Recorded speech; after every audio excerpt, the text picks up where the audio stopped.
Hello again, everyone. I am back. Let me show you what I've got.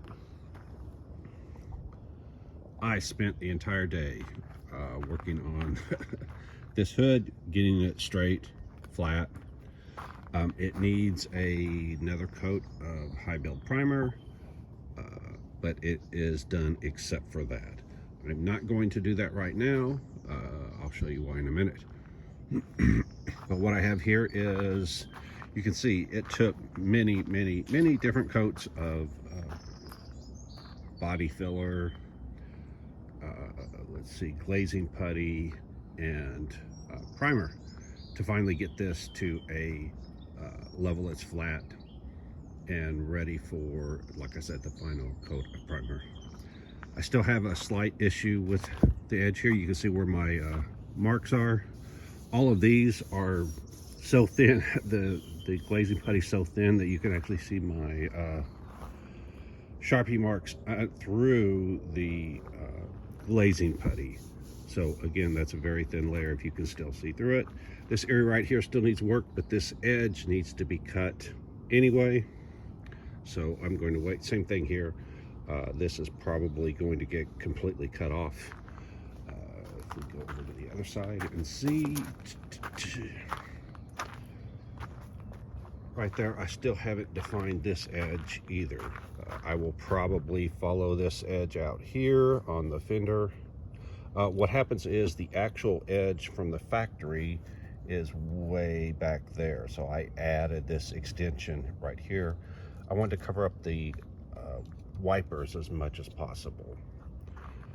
Okay, so the reason why I'm not doing the last layer of primer is because I did this too thin, and it's a little too flexible.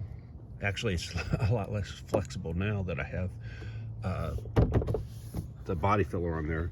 But what I'm going to do is I'm going to remove this hood. I'm going to put it back in the mold, and then I'm going to clamp it down.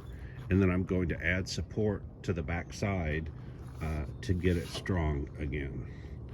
So anyway, the other thing is, like I've mentioned before, it's not 100% symmetrical.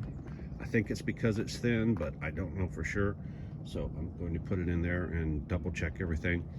Like I said, I've got all the template gauges, so I can check it with the contour gauges and check with those and see where the issue is. This mold is a little bit flexible, so if I decide that it's in the mold itself, which I'll determine a little bit, then I can prop it up, put a, let's say if this side needed to be raised up a little bit, I can put a block of wood under here, put a weight here, and then get this to curve, put weight here or clamps, whatever I need to do to get it to where it's as uniform as I can possibly get it before I put the reinforcement in there. All right, that is my goal for today, is to take this hood off, put it on here, adjust it however it needs to be adjusted, put the reinforcement on the back side so it will hold that adjustment. And while I'm at it, I should probably flip this thing over after all of that cures and then reinforce this. This really isn't, it was sold to me as a mold, but it doesn't have a lip or anything on it. So I really would like it better if it had some kind of lip on it to help it hold its shape a little bit better. So if things go well, that will finish my day. Oh, and then I'll pull it all off and prime it. I was going to get one of the Harbor Freight $20 spray guns that are supposed to be good, but when you read the reviews, there's some negative reviews.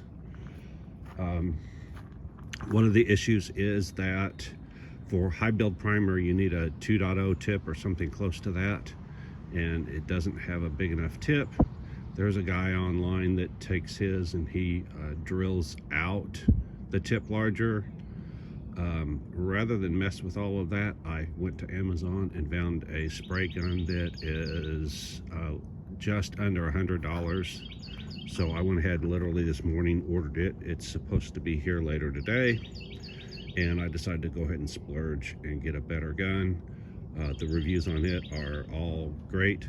It was recommended by Paint Society, if you keep up with that YouTube channel. So I'd rather go ahead and spend a little more money, or a lot more money, 5 times more money, and get something that I'm going to be happy with, rather than something that I may end up struggling with significantly. The other thing, oh, that's right. The other thing I'm planning on doing is there's a guy that can get 3D print me molds. So what I'm going to do is I'm going to use my scanner, scan this side of the car, send it to him, and he is going to clean it up and then make a mirror image of it, so that, and then make molds for me, 3D print molds for me, so that I end up having a exact copy, digitally exact copy of the other side. And then from those molds, I will make the parts for the second side. There's some minor issues that need to be cleaned up. Obviously that wheel opening is not quite there. So rather than spend the time doing all of this manually, I'm going to have him do it digitally, and hopefully that'll save enough time to be worth doing on the other side. All right, that's my plan for the day. So just wanted to get you updated, let you know what was going on. What I'm going to do in the interim is I am going to make the carbon fiber body for the C6. This was a quick fiberglass body just to make sure everything fit well enough that I was willing to invest in doing it in carbon fiber. And the end result is it's not perfect, but it's awfully close. So I'll just go ahead and do it in carbon fiber. Once I get done with that, what I can actually do is the same thing. I can go ahead and scan this body once it's as close to perfect as I can get molds 3D printed, and then make the body from that in carbon fiber. Or if we get to that point, potentially just go ahead and 3D print the body in carbon fiber. Not sure about that. That's kind of a new thing to try, but that's where the direction I'm headed. So you'll know more in a couple of months when we find out if that works, how well it works. All right, that's all I have for now. I will sign off. Like, subscribe, hit the alert, and down at the bottom is the thanks button, I think it is. Go ahead and click that.